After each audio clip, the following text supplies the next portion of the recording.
Greetings, everybody. Thank you for joining this live feed, Cooking with Jonathan. I'm Joel Hobbs. I'm hosting today's session from Austin, Texas. Jonathan will be performing live today without a net from his kitchen in Baltimore, Maryland. Fortunately, he didn't lose power last week in the hurricane, whose name we still can't pronounce. So we're hoping for fair weather for the next hour. Jonathan is a member of the Baltimore Mandolin Orchestra, where he also served on the board. His first CMSA convention was in Toronto in 2002. I still wasn't born then, but I've been told it was a good year. He's been a prize winner in the CMSA playing competition a handful of times, including a couple of first place finishes. He's been a volunteer musician for Day of Remembrance for the last 7 years, an annual service honoring those who die homeless in Baltimore. And his performances there have been covered by the Baltimore Sun and National Public Radio. He served as vice president of CMSA, and I've been told that he currently holds the record for the most number of chairs moved at a CMSA convention. If you've been to a CMSA, then you may know him as the raffle guy. I've always enjoyed Jonathan's mandolin and guitar playing and during open mics, and he's very thoughtful and passionate in his playing, and I think you'll see the same in his cooking today too. Last year, which seems a world away, Jonathan and I spent a week in the Texas Hill Country recording a duo CD called Vesper. Insert product placement here. And at the end, if there's time, Jonathan may have a trivia question CD giveaway, so stay tuned. Today, Jonathan is going to show us around his kitchen and his garden and maybe pick a tune or two. Jonathan is assisted today by his loyal sous chef, Cyrus the cat. If you have any questions for him, please add them in the chat and I'll try and share them with Jonathan as we go. So without further ado, coming to you live from Kitchen Stadium in Baltimore, your friend and mine, Iron Chef, Jonathan Rudie. Good evening, everyone. I'm Jonathan Rudie. Thank you, Joel, for that lovely introduction. Welcome to my home. Welcome to my kitchen. And I want to thank the CMSA for prompting me to clean my kitchen for the first time since lockdown. So it's terrific. It looks great. It may never look this nice again. And welcome to the CMSA 2020 Virtual Cooking with Jonathan Dinner Party. First order of business before we get started, I'd like everyone out there to pour your favorite drink or adult beverage, unless you're a manual kid, and then no adult beverages. So everyone, pour yourself a nice little drink because we're going to have a toast.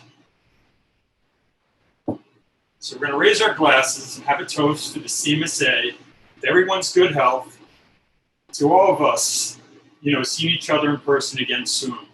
So please sit back and relax in a comfortable chair with your drink. If you have the handout, feel free to cook along with me. If not, the handout will be available on the website for a long time. Some of you may be asking, why a CMSA virtual Cooking with Jonathan dinner party? Well, the answer has to do with what is perhaps one of the best benefits of being a member of CMSA, part of the CMSA family. Anyone who's had the privilege to attend the CMSA conference or convention knows you will learn to become a better musician, a better mandolinist, a better mandolist, a better mandocello player, a better mando bass player, a better guitarist. You will have the joy of making beautiful music with others. And in this process, you will soon discover you've also gained lifelong friends. You've met kindred spirits with whom you will have dinner with, you will share a drink with, and friends who will invite you into their own home, into their own kitchen, and into their own garden. Friends you will stay in touch with probably for the rest of your life. So Joel did a great overview of what I'm going to do. I'm going to teach you guys 2 great recipes. One could be a lunch or a dinner. It's also a great appetizer. Theme and variations. This is the tortilla pizza. And I'm also going to teach you 2 really terrific and super easy desserts. And after that, we're going to do a little, while some of the food is in the oven, I'm going to do a little concert kitchen just for a few minutes. Maybe play 2 or 3 tunes. I see some mandolins to my left. Hopefully I can grab one and clean my hands, play without internet. Then we're going to talk a little bit about my garden, what you see in front of me, the flowers, the plants, all the food is from my yard. Makes it easier to be a great cook. So we're going to do a little video garden tour. And then we're going to, if time permits, we're going to do a little mandolin trivia. And I also have a little, if time permits, a little birthday mandolin celebration. 2 of my mandolins turn 100 years old today. and I'm going to celebrate them with you and talk a little bit about them. Very historically significant instruments. One of my kolaches and one of my Rudie hamburger. But first off, a little bit about cooking and music. Like beautiful music and great food does not have to be difficult or hard to be satisfying. And every musician needs an easy but beautiful solo in their repertoire they can play when someone asks at a moment's notice without stressing about it. And just like with cooking and food, everybody needs a few satisfying and easy recipes and dishes they can make with what they have on hand in their refrigerator, their pantry, their freezer, in their garden. And don't let the simplicity of these recipes fool you, stop you from trying them. They're really terrific, although they're easy, and you can really get creative with them. And they're super easy, they're super satisfying, they're really inexpensive. It's just what we need in this crazy time of pandemic. Restaurants and eating out options have become limited. So I'm going to get started on the tortilla pizza theme and demo. Hopefully you guys have the handout. So your oven hopefully is preheated to 400, 425. We're going to use a hot oven. This is the first CMSA workshop in the history of the organization that we've used knives. So hopefully everyone signed the waiver that was at the bottom of the PDF. If not, don't use your knife until you sign the waiver. So what's really nice about this recipe, your oven's fired up. I'm going to make two variations to show you. I'm going to do a vegetable tortilla pizza, and I'm going to do a vegetable and shrimp tortilla pizza. 3 of each. About 3 make a perfect portion, 2 maybe for lunch. It's also a great appetizer. I'm going to fire up for the shrimp on the stove. So for this recipe, I prefer corn tortillas. You could use flour, but the corn, just so many people with gluten issues, I think it's a little friendlier. It has a little more interesting taste and texture. So what I do is, I have 6, because I'm going to make 3 of each variety, but I have a baking tray that I've lined with tin foil, or you could use parchment paper. I'm going to drizzle about 2 teaspoons of olive oil on the tray. And I'm going to take the tortillas and smear them so both sides are lightly covered in olive oil. It's going to help with the crisping and conducting the heat to the tortillas. And a soggy tortilla is not a good thing, so we want them to be crispy. And then after I do that, I will lightly salt them, just a touch. It helps the flavor on the bottom. And you'll see I have all this great stuff on my table in front of me. I'm going to walk you through it real quick. It's all from the garden. Some flowers. We'll talk about those later. Right here are all my greens. It's going to be a very healthy dinner. It's going to be super colorful. I have some Swiss chard, some collard greens, and some kale. I have garlic. Yeah. Sliced olives, sun-dried tomatoes, I have some capers, some pesto. I must say I did not make the pesto, time did not permit. I have some thinly sliced shallots. Keep in mind, everything needs to be thinly sliced. I have a couple garlic cloves. I have red and yellow cherry tomatoes, sliced into quarters, right from the garden. Hopefully I don't catch my shirt on fire. I have sweet red peppers, sweet orange peppers, sweet yellow peppers, some baby bella cremini mushrooms. I have a nice blend of Italian grated cheeses. This is a provolone Asiago and Parmesan Infantina. And here you'll see my garlic and my shallots. But to save some time, we cut this up beforehand. All my lovely tomatoes from the garden. So what I'll do is I'll put these aside, and I'm going to start I find that working with this dish, think to yourself, you want it to be visually super appealing. So I think of your favorite flags, maybe Spain or Italy, since Italy has such a great mandolin tradition. So I'm going to shoot for all these gorgeous colors. So I prefer the cherry tomatoes sliced into quarters lengthwise. And I like the mixture of the yellow and the red, just for a nice visual appeal. If you use garden tomatoes, the moisture content is a little higher than the cherry tomatoes. So you have to be mindful of that. So if you do that, sometimes I'll take a dish towel, a clean one, or a paper towel, and I'll blot them, because we don't want the soggy tortillas. I've already sliced up the garlic, but what little tip on the garlic is to cut the base off, like so, and then lay the knife on top of it, the palm of your hand, a little hit, and then like voila, the garlic skin comes right off in a flash. So I'm gonna use that garlic, since I have the shrimp to do, since one of them is gonna be a shrimp dish, I'm gonna throw a little bit of, before I get cranking here, a little bit of olive oil in my hot pan, and this is a chili infused olive oil that I make from peppers from the garden. You don't have to do that, but it's a nice touch.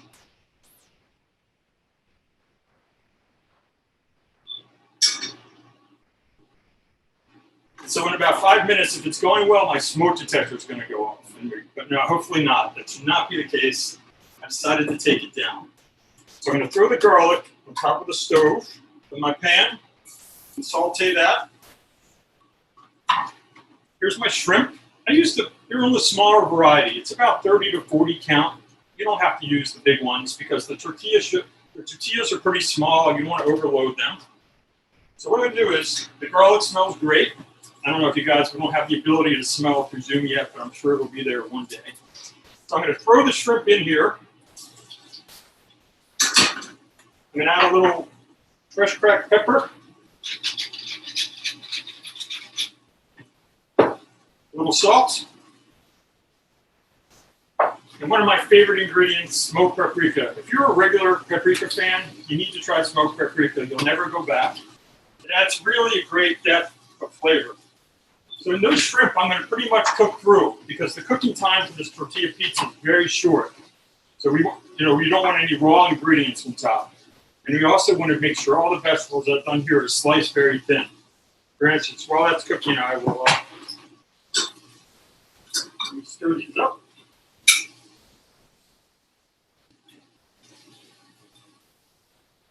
I'm going to slice up my baby Bella mushroom.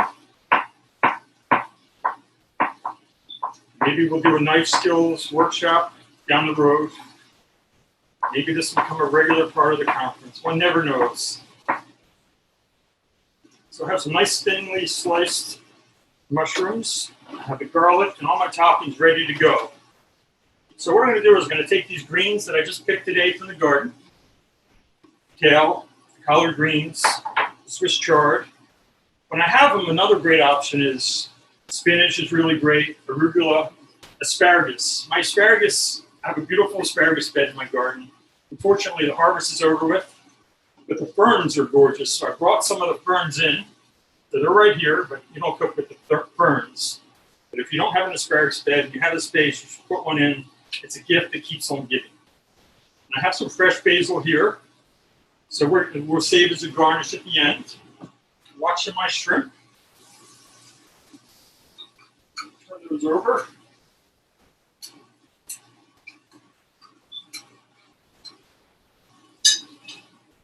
I hope everyone enjoyed the workshop today. I understand this is the first live workshop of the day. So there is no net other than my cat, Cyrus. He's in the room, actually. He's right in front of me. We'll see him later, but he's keeping an eye on me, keeping me straight. So the shrimp look great. There you see Cyrus. All right. And here's the shrimp. And, getting a nice little fond, little bits of the shrimp and the garlic in there with the olive oil, which will be great for the shrimp pizzas. So I'm going to cut the greens in a little julienne style. This just means thin strips. And I'm just putting them all together. The mixture of the kale, collard greens, and the Swiss chard. What's really nice about this recipe, if you have kids in the house, or grandkids, or nieces, or nephews, you can get them involved in the process since it's fun, it's easy. And also, if you have some picky eaters, if someone doesn't like mushrooms, since the portions are very small, I like the 5 to 7 inch tortillas. it's easy just to personalize everyone's dish. I've been messing with this recipe, came up with it during the lockdown, and I must have made it 25, 30 times. It's never disappointed me. I hope it doesn't disappoint you guys also. So our shrimp look good. They're almost done. So what I'm going to do is, we have the tortillas. Remember, a little bit of olive oil smushed around. So I'm going to do two variations. I'm going to do one super healthy and a vegetable one with a lot of great stuff, aiming for a really beautiful color, a lot of different textures, and a lot of taste surprises. Think of music. And often when I'm cooking, I'm like, oh, a great soloist puts in a nice bass note, a beautiful harmonic. Some of these ingredients, especially like the capers, the sun-dried tomatoes, it's like a beautiful surprise. You bite in, you don't expect it. It's a great thing. Turn the shrimp off. So what I'll do is I like to start at the base for the vegetable pizza with some cherry tomatoes. I like the red and yellow, the color. And for the shrimp pizza, I'm going to use a pesto base, and that, of course, should be the first layer. Otherwise, it's very difficult to spread pesto over a bunch of vegetables.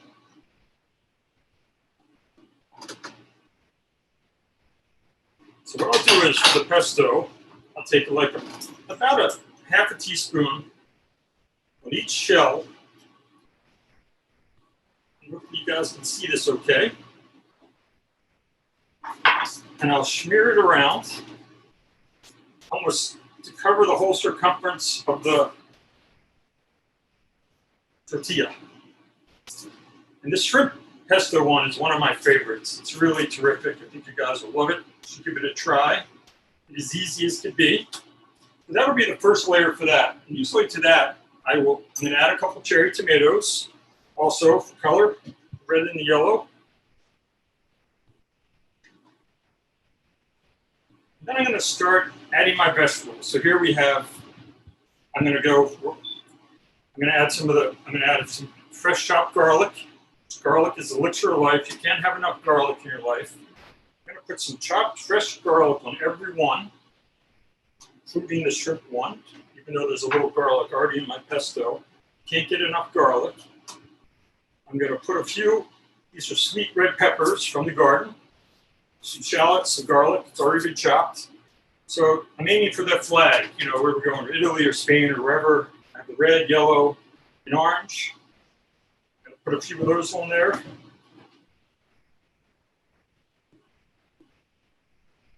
And you're not limited to anything.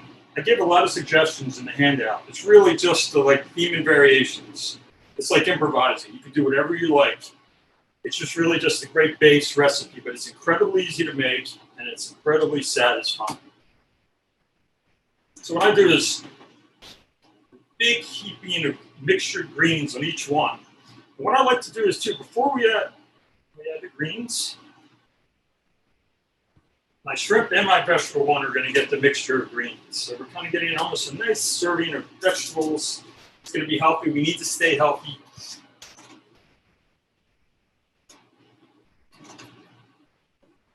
And for the sun-dried tomatoes, you could mirror I'm going to put a few of the sun-dried tomatoes on the shrimp one. It's just a nice combination. Get the sun-dried tomatoes with the regular cherry tomatoes. Nice surprise. I like olives. I'm going to put a few sliced black olives in my vegetable one. And I have some fresh basil here that's going to go on at the end as a garnish. And I'm a fan of shallots. If you're not a real shallot person, imagine a shallot is like the best of an onion and the best of garlic combined into one. And here's a shallot. So you peel them, you slice them thin. They're really great to saute. And since we're all about theme and variations, the shrimp and the garlic here, this dish itself, you could add more garlic to it. You could add a little Spanish sherry, a little butter, and some crispy bread. It'd be a great appetizer on its own. But we're going to put it on the pizza. But the possibilities are endless. So I'm going to do a little bit of shallots on everything. So now I'm going to top with some cheese. I'm using this, my preference is this Italian blend. Sometimes I love the Gruyere and Swiss blend, goes very well. I use about 1/3 cup. Actually, before I do that, I just do a little bit of salt and pepper on top of all the vegetables.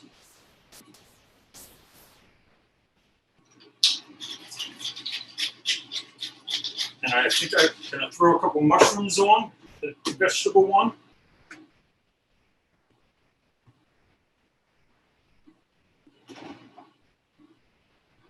So about 1/3 cup of grated cheese. You can use your favorite cheese. Pretty much anything goes. But I like to also reserve some of the toppings. I don't put them all on the pizza. I'll put some on top of the cheese. It's kind of a hint, if you was ever eating it, what the surprise will be underneath the cheese. So it adds a nice little touch. So the cheese will go on all these, about 1/3 cup each.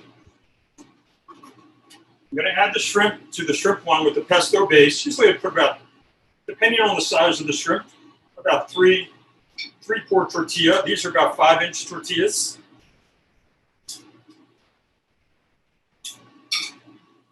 And the sauce, the garlic sauce with the olive oil, the smoked paprika, the salt and pepper is really terrific. And it picks up little bits of the shrimp as they cook. So what I'll do is I'm going to pour that in there. Actually, we got more. Someone will be happy. We're going to do about 4 shrimp per pizza. So I'll take a little bit of this sauce with the garlic, the olive oil, and the smoked paprika and salt and pepper, and I'm going to layer in the flavors. Just think we're stacking thirds of music. You know, going all the way up, we're harmonizing. That's the key. So I'm going to put the garlic in there. My oven is 400 to 425. I'm going to sprinkle a little bit of olive oil on the top of each one. It'll also help with browning, just a touch. And although I have the fresh basil right here, I'm all a fan of layering. So I'm going to even use some dry basil on top of the vegetable ones, just a little bit. And I'm going to use some dry oregano on top of the vegetable ones.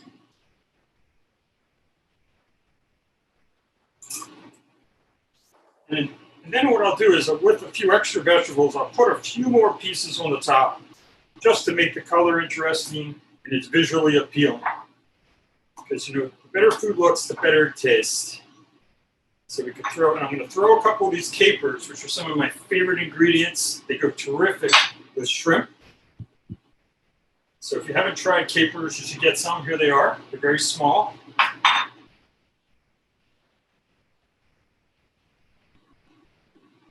And I think we're about set to fire these things into the oven. Making a little bit of a mess. I'm going to clean up crew. So what I do is, these go in the oven, usually the middle or top rack. Hot oven's the best. It's going to be about 11 to 14 minutes, depending on your oven. And I think you'll really love them, and you'll eat them all the time. So I'm going to throw them in the oven. I'm going to wash my hands up a little bit, and then we're going to play a little music while it's in the oven. So hang on right here. Set the timer. I'm going to wash my hands for 1 second and keep talking to you guys. I'm a little off screen. As we know, as a mandolist, you don't want to mess up our instruments.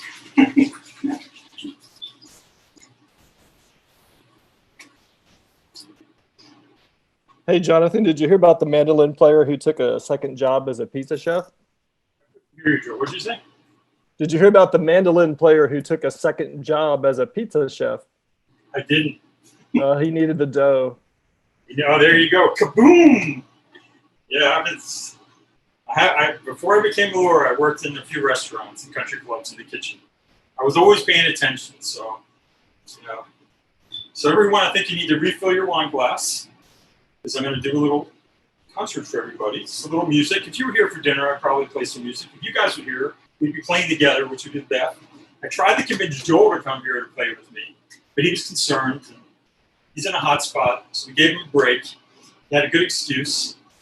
So I have 3 really terrific mandolins over here. 3 historically significant ones. The Hamburger, Venaccia, and a Kalachi. The combined age of these mandolins is 325 years old. So we're going to play the oldest one, born in 1895. The good news is this mandolin survived. This mandolin survived. This mandolin survived the 1918 flu. So it's its second pandemic. I think we're going to make it. So I'm going to come around to the other side. We're going to do a little camera angle change. So don't think you lost the feed. I will be back. But grab your wine.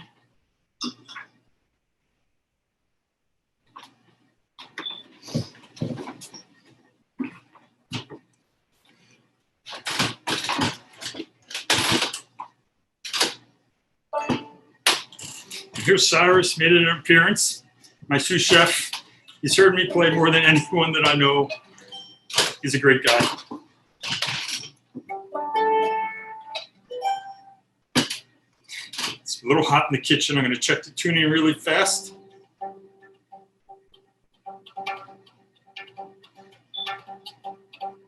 And this mandolin I picked off of eBay about 15, 16 years ago. And I really fell in love with it. It's just been a great companion ever since. And, you know, for 125 years old, it's doing terrific. Well, just like I'm going to share with you just a couple of my, we all keep friends say, play something for me. And I always have a couple pieces that I can just kind of whip off on the mandolin, like this tortilla dish and the desserts that I love that show off our beautiful instrument. The first piece is Danza Mora, this beautiful dance with a lot of neat mandolinist techniques. And I added a duo style section to the end. And I hope you like it.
Pizza, the smoke detector is not going off, so everything is going great. So please make sure. Thank you for applause. And so we're doing good. Pizza. The kitchen smells great. I don't know how your kitchen smells, but this one smells great. And these are, and blowing in my wind behind me, these are my asparagus ferns. So we're gonna get to some of the garden stuff a little later, and you'll get a great little tour. And this is probably one of my, I think sleep has been difficult during these times for everybody. So I thought, you know, everyone needs a lullaby. And this is one of my favorite ones. And this is like, to me, such a big part of the CMSA. It's Carlo Anzo's father, Giuseppe Anzo, wrote this beautiful lullaby, Nina Nana. It's my understanding it was a gift for his first grandson. So I've never heard the end. I've always fallen asleep. So if you're a little tired and you've had too many drinks, you might not hear the end also. But here we go.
Hope everyone can sleep.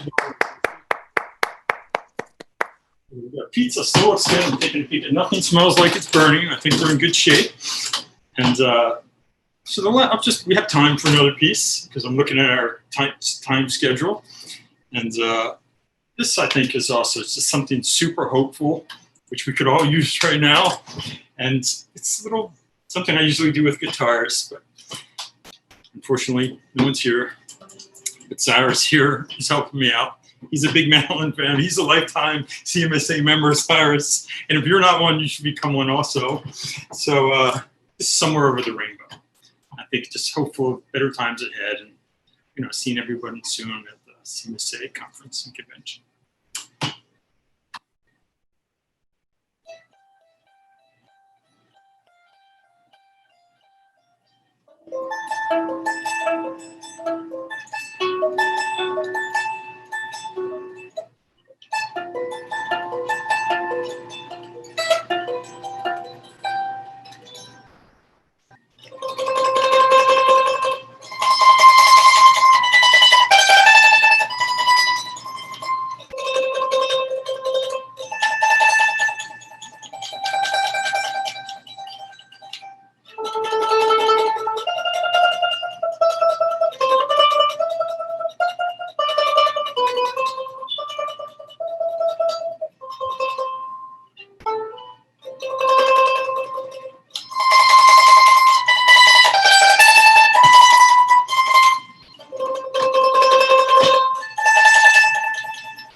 I think it's also the first time in CMSA history we've had a concert in a kitchen in front of someone's refrigerator. And, but thanks for tuning in and listening. Please refill your wine glasses. With a little luck, the pizza did not burn. I'm going to head back to my rightful position behind the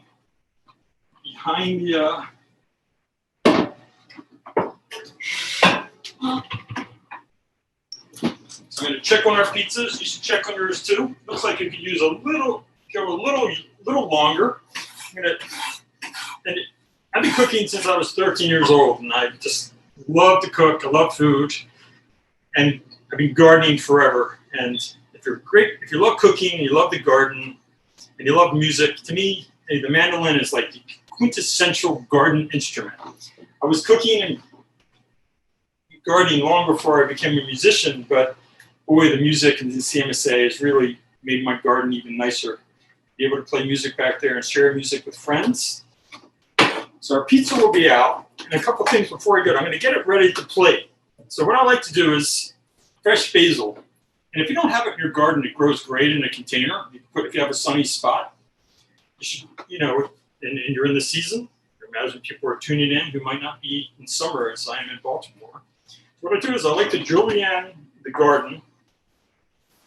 Julienne the basil, Maybe that second glass of wine was a mistake, but I haven't cut myself yet, and we're doing well. So I'm going to julienne the basil. It smells terrific, and it'll be really super on top of all the tortilla pizzas.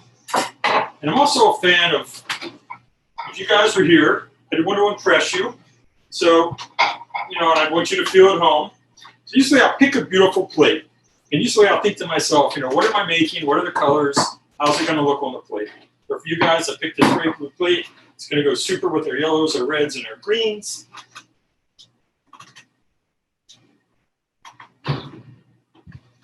And I will garnish the plate too, but I'm getting ahead of myself. Usually I'll grab a little basil, put it on the side.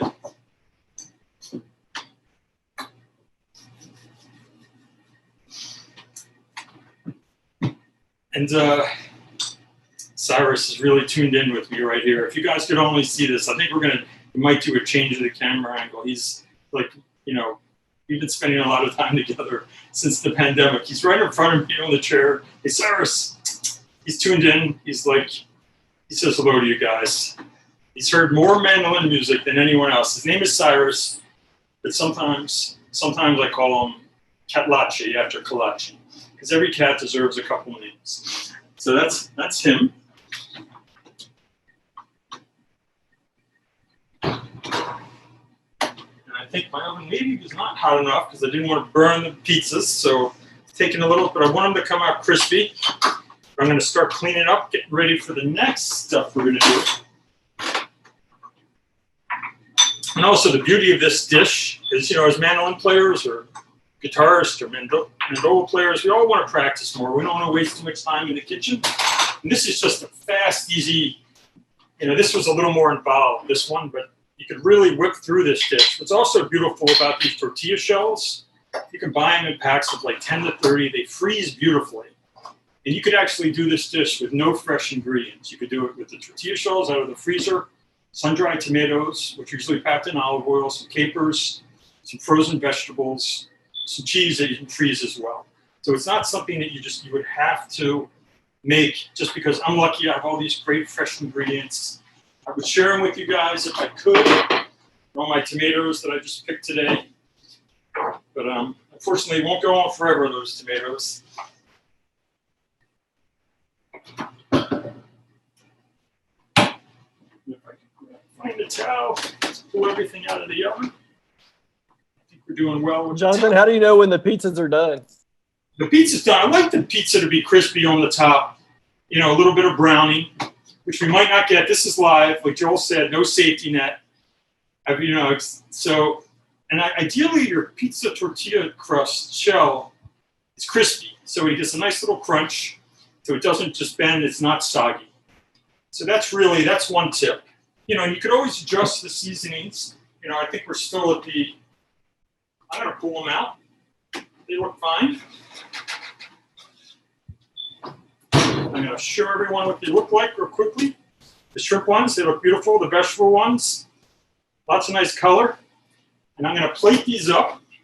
And I will not be eating in front of you, because I don't think you guys want to see that, but I have a terrific camera person who gets to eat. So I'm going to plate these. Usually a great serving is, 3 per person, depending on your appetite.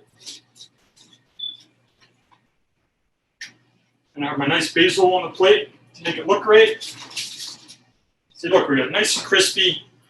Even the vegetables, the kale crisped up a little. It's good, so it creates a lot of texture, a lot of great flavor. It's really, don't let the simplicity of it stop you from trying. There we have tortilla pizza, shrimp and vegetable. It's really just fabulous. You could add a little pepper flakes if you so choose. There, the timer went off, so I was ahead of myself. We're moving at a good clip. I'm going to give this someone who deserves it. Cyrus doesn't eat tortilla pizza. He quit the habit. So, I will try one just and describe it for you guys real quick. So what's really nice too in these is you'll see the cheese gets very crispy on the ends. So, and then So they were done enough. They smell great. in a case break, and I forgot to put on the fresh basil. And I'm going to do that right now. I'm going to get the plate back that I gave away, and I'm going to see a little fresh basil. So I'm layering a flavor, almost like stacking thirds, harmonizing the notes. I have the pesto in there, but I'm layering it with the fresh basil. I'm glad no one cut themselves, hopefully out there. No one burned themselves. And I, where all this stuff came from, it's a great garden. And I'm really fortunate to find this property and home that I've really fallen in love with. Just a spectacular place. And Joel's going to, we're going to queue up a little. Unfortunately, the internet's signal is spotty. We couldn't bring you out there to see the garden. But we're going to queue up. We did prepare a little video, a slideshow of the garden. And you're going to hear some fantastic music in the background. It's a piece. It's original composition by Joel Hobbs, incredibly gifted composer, great friend, great musician. And it's one of the pieces on our new CD, Vesper. It's track number 2, Rabbit Views the Full Autumn Moon. It's really fantastic. And actually, Joel told me at a conference a couple years ago, he says, I'd like to compose a piece for us to play. And it was after the conference, and it was Rabbit Views the Full Autumn Moon. And he sent me a text, an email about it. I was sitting in my garden. It was in the evening, and there was rabbits running around. And boom, there was this text arrived. It was meant to be. It's really beautiful. So I think everyone, grab your glass, refill it. We're going to go on a garden tour. I'm sorry we can't do it live, but this is everything that's currently blooming in the garden. But it's a really neat place. So is Joel pretty close and ready to fire up the video?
Thanks, Joel, for doing that. It was awesome. Well, just a little unknown benefit, if in the event you are a lifetime CMSA member, if you ever find yourself in the Baltimore, Washington region, I often have CMSA friends over for a garden visit, share a drink, play a little music. Often there's food. As long as you sit up with me beforehand, and Cyrus is okay with it. If you're allergic to cats, it could be an issue, but we have a little Benadryl on hand all the time. So the garden, before we get into the dessert, I'm going to briefly talk about the garden. So with the food that went into the pizzas, and it's just a fantastic place, keeps me busy, keeps me healthy and happy. A few neat things, I brought a few things in that are blooming right now. You saw the lead photo. One is these really beautiful little fruits, quince. They date from the Middle East. They're rumored to be the original forbidden fruit, not the apple. They were incredibly popular in Rome. And in Italy and Spain, they're often made something called dolce di membrio. It's quince paste. And I do it every year from the garden. It's a beautiful process. It takes about 68 hours. I don't know if the CMSA is going to let me demonstrate that one day. I don't know if people want to tune in that long, but it's really lovely. And it's something you put on cheese. Like, you're getting a really great cheese plate, and they give you this beautiful caramel paste that looks just lovely and has a great texture. And it's this perfect balance between sweetness and lemony with a floral scent. And the Romans, this was like the first room deodorizer. You know, they smell great, and also it's the highest pectin content of any fruit. So I have fig trees here too, so often I use it when I want to make some fig jam or things like that. A couple of things. Hey, Jonathan. Yeah. Patricia's asking if you've ever invited artists to your garden for a plein air painting event. Or culinary music event or painting event? Painting, plein air painting. Yes, I have. I get asked often by artists to do outdoor plein air painting, and it has happened, yes. So if you're a painter, bring your sketchbook or bring your pad. It's a great question. And if you're a little more interested in my garden, you know, on Facebook you can find me. I have way too many garden photos and garden videos that will overwhelm you, but it might motivate you to visit if you're in the neighborhood. In spring, summer, and fall is really the best time. The garden looks beautiful in the winter when it's covered in snow, but I don't think you want to be here then. A couple things from the garden that are blooming right now that I brought in. One, see these beautiful yellow and black flowers. These are black-eyed Susan. These are the state flower of Maryland with some asparagus ferns. And if you see the Preakness, our famous race, it happens in May, but the black-eyed Susans are not in bloom then, but the winter gets a big thing covered in black-eyed Susans. They take daisies, they paint them yellow, and they paint the middles black. So there's a little secret. So this is a few things blooming in the garden right now. This is one of my favorite perennials. It's called Joe Pie Weed. It can grow up to 10 feet tall.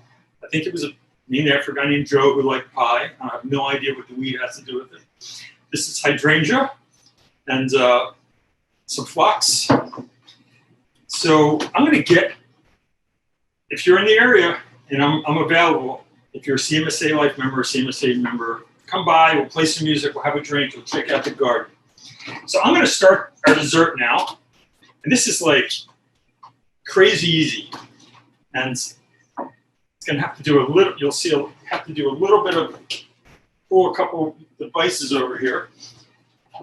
I'm going to bring over, we're live, so I didn't break anything, but at least we proved we are live.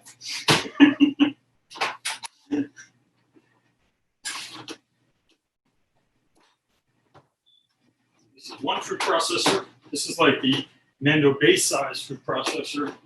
And this is the mandolin size food processor, the little one, because I'm going to demonstrate two desserts. And this dish takes a little bit of advanced prep. And I'm sure everyone, you have like old bananas that are overly ripe and you're stuck making banana bread. But you know, this is a great option to get away from making banana bread. This takes a little advanced time. And also that music you heard, you know, hopefully we're going to get to those trivia questions. What I do is, instead of like these old bananas that are just had it, what I'll do is I'll peel them and I'll cut them up into small pieces, and I freeze the small pieces in a freezer bag. And you also see on this table some really terrific sweet red cherries. These are from Washington State. We have a great mandolin group in Seattle. So there's a mandolin connection. So what I'll do is I'll take a couple of these bananas, and the beauty of this is you can do this and keep it in your freezer for when you want a great dessert. So I peel a couple bananas, and I'm making a mess, and I will pit a couple of cherries, and I'll cut up the bananas into small pieces before I freeze them. And it makes it easier to go through the food processor. That's the only reason I do that. So what I'll do is I will these will go into a freezer bag. This would be the night before I'm actually preparing this. And I would pit a couple cherries and throw those out in there also. And I don't own a cherry pitter. I tried to buy one for this demonstration, but I couldn't find one. So I pit them the old-fashioned way, and that is a couple different different options. One, best thing to do is, one is just first slice them just a little bit, and it's similar to the technique in a little smash, and then the pit comes right out. So that's the easiest way to do it. If you want the cherry pitter, you can knock yourself out. The fresh cherries are the way to go. And usually just for a serve, I like to make small servings with this dish. So usually I'll put in about 2 bananas and about a handful of really good red cherries. And they don't have to be from Washington State. I know Michigan has great cherries. Jim Bates shared some killer cherries with me once upon a time from Michigan. So wherever you have your access. So that this goes in the freezer. It takes a lot of time to get rock hard. So that would go in the freezer, but we're lucky I already have some frozen stuff. Make sure everything's working. It is. No technical glitches. Cyrus is still tuned in, really checking everything out. So what I did is I froze. So the rest of the ingredients, hopefully you have the handout. I've got some sour cream here. I have some killer maple syrup from New Hampshire, a massive amount. It's a gift from a friend. It's a super gift. You can use honey for this dish too. So what do? You have to kind of work quickly for this dish. So what I do is I'll grab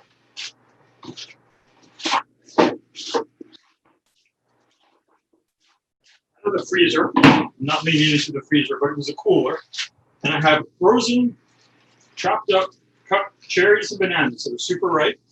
So I'm going to do 2 variations of this. The first one will just be it's like you swear you're eating an ice cream, but it's more like probably technically a sherbet. The first one will be a banana cherry ice cream. Always reserve a cherry for a garnish.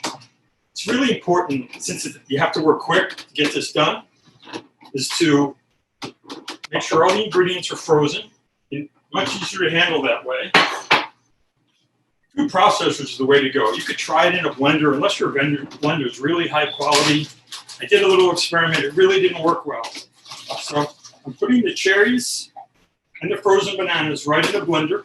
I'm going to put in about a tablespoon of sour cream right in there. I'm going to put about a tablespoon of maple syrup. You can use honey, and you may never make banana bread again. And this is not even my processor, but it looks like I'm using it correctly. So then we're going to process this, and our goal is to get it the consistency of ice cream. So we're going to work quickly. You may have to scrape down the sides every minute or so, about 30 seconds or so. But it looks like it's going great.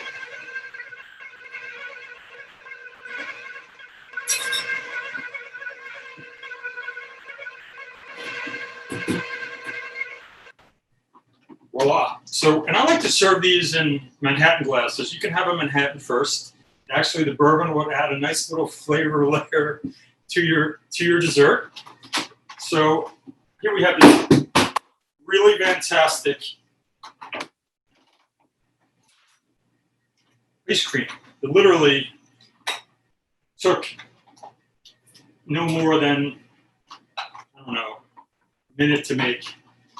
So what I'll do is this beautiful little garnish on top. It's a happy desserts. It's really fantastic. You're going to love it. So I'm going to give this to a deserving. Hey, Jonathan. A couple questions. Lucille is wondering if you've ever used berries in the ice cream. I have. You can do anything goes. It's all about theme and variation. So, just be as creative as possible. Berries would be great. I use blueberries. I find the cherries create a really lovely color. And it tastes fantastic. But if for some reason. What about the sour cream?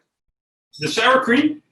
Yeah, what about the sour cream? It's non-dairy without that. Is that needed, or why do you need it? A couple options you could do. You could try. It really tastes the best with sour cream. An option is Greek yogurt works well, or you could use regular yogurt. So that would be a good. It wouldn't. But the sour cream really gives it the mouthfeel and texture of good ice cream, soft serve ice cream. It's really fantastic. So that was one variation. The second variation is it's easier. We're just going to drop the cherries. I have some rosemary from my garden. What I'll do is I'm going to pull off the rosemary from the stems. Nice tender rosemary is the way to go. And rosemary is another plant that if you don't have it, grows great in a container. There's a couple really nice hybrid varieties you can get at a good garden store that are really tender. And that I would recommend those. I mean, those are the. So what I'll do is I'm going to mincing up the rosemary. So it's the exact same recipe. Put this one away. Use my small food processor. I'm going to add, same deal, except no cherries. So I'm going to use a little bit of frozen banana pieces. I'm going to do a small batch. And it's nice is you can keep these in the freezer for weeks, even probably a couple months. And usually what I'll do is I'm partial to the cherry banana. So usually I'll put them in the same bag. And it's just really, kids love it. It's super easy. So another thing about a tablespoon of sour cream, I think you probably could, to do it in a non-dairy way, I'd have to think about it. You probably could come up with something else, but I think you lose a little bit of the flavor. Then I'll put in about a tablespoon of rosemary. Sounds a little bizarre, but it really works. And it's, you know, and I'm going to use my super New Hampshire maple syrup, about a tablespoon.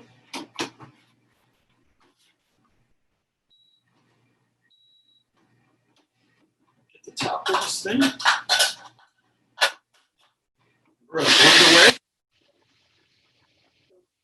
About a minute in, we'll have a great dessert. What I'll do is I reserve one of the rosemary twigs as a garnish. I'll show you that in a second. This one I'm going to have to press down a little into to get the mixture into the blades. You might have to do that too.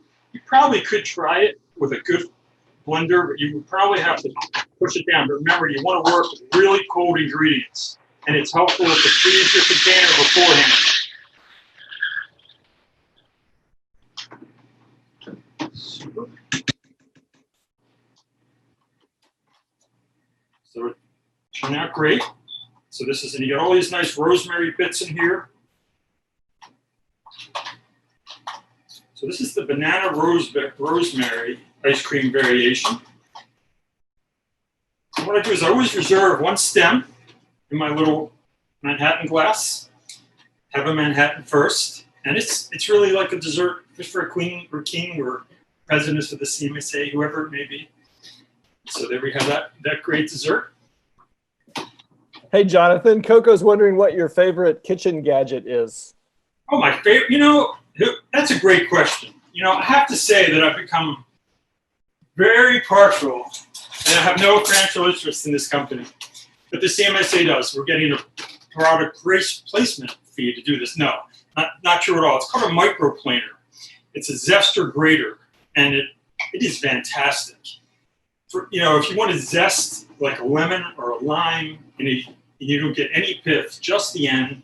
It's terrific for Parmesan cheese. You get this very light. If you need a cooking gadget and you just have a regular old rasp grater, buy a microplaner. They're just fantastic. And also, as we talked about in the workshop, you know, layering flavors. This ice cream would be great. I could layer in some zest. You could put in some lime zest, some lemon zest, some orange zest. This would be just the tool to do. It's a fantastic tool. So those are that dessert. It's in the handout. It is so easy. It's almost a crime, but it doesn't taste easy. And what else could you ask for? So real quickly, before I very briefly do my little mandolin celebration of some really important instruments, I'm going to wash my hands again, because we know how that works. I'm going to put away my baby food processor, put away the big one. But that would be, of my recent kitchen gadgets, that microplaner rocks. And anyone who likes to cook, you will never touch your rasp grater again once you get a microplaner.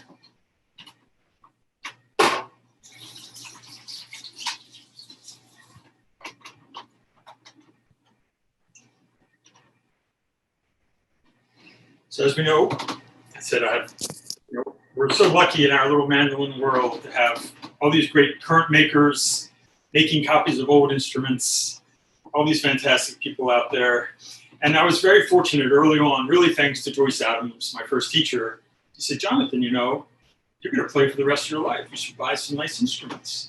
And she really prompted me. And just from an historical perspective, I wanted to own the trilogy of the three most famous old mandolins. So I have the Venaccia. And then I was very fortunate to pick up a Colaci from a CMSA member, Mike Schroeder. I don't know if he's tuned in here. And this is a 1920 Colaci. And it's called a hole in the head because it literally has a hole in the head. It is signed by Raphael. It has a beautiful likeness photograph of him. It is signed by him. It has a beautiful little gold medal in it. It's really a canon. It's a super powerful instrument. And it turns 100 today. So I usually just celebrate the birthdays alone, but since you guys are here, I figured we're going to make it. Everyone will wish them well. And this is really another super fantastic instrument. This one was also made in 1920. And this is like the Ferrari of classical mandolins. This is a Luigi Emberger 5 bis. It's really gorgeous. Made by Luigi, signed by him in 1920. It's a really powerful instrument. It's really elegant.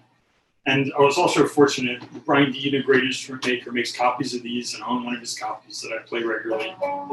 Another great instrument. So, love the bowback mandolins.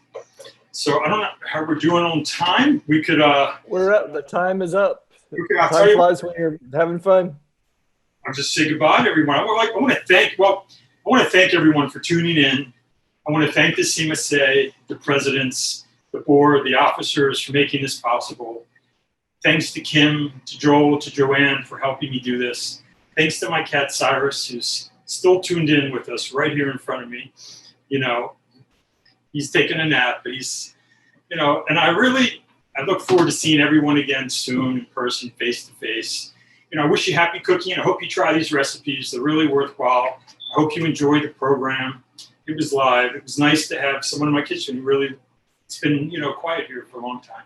And it was great to clean it up. I wish everyone well. Look forward to seeing everyone soon. Happy cooking.